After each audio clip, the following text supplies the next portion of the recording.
del acta del xurau del Premio Asturias 2007, la 20 días andados del mes de aviento de 2007 aconselló el xurau del primer premio Asturias de literatura infantil y juvenil, formado por don Próspero Morán, don Joaquín Morán López, don Sergio Cortina y don Ignacio Galania González, en calidad de secretario del mismo, decidiendo otorgar dos accesis a los cuentos Yara quiere ser astrónoma y Lecturas de Barriga, de Elena Trexu y Xavier Frías Conde, respectivamente, que piden disculpas por no poder recoger el premio.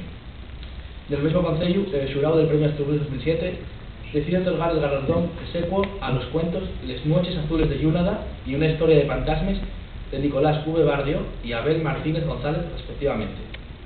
Logrando este acta, el xurau afita el sofallo Mugueu a 7 días andados a las 7:30 de la tarde del 20 de aviento del año 2007. Así que, por favor, salgan a recoger.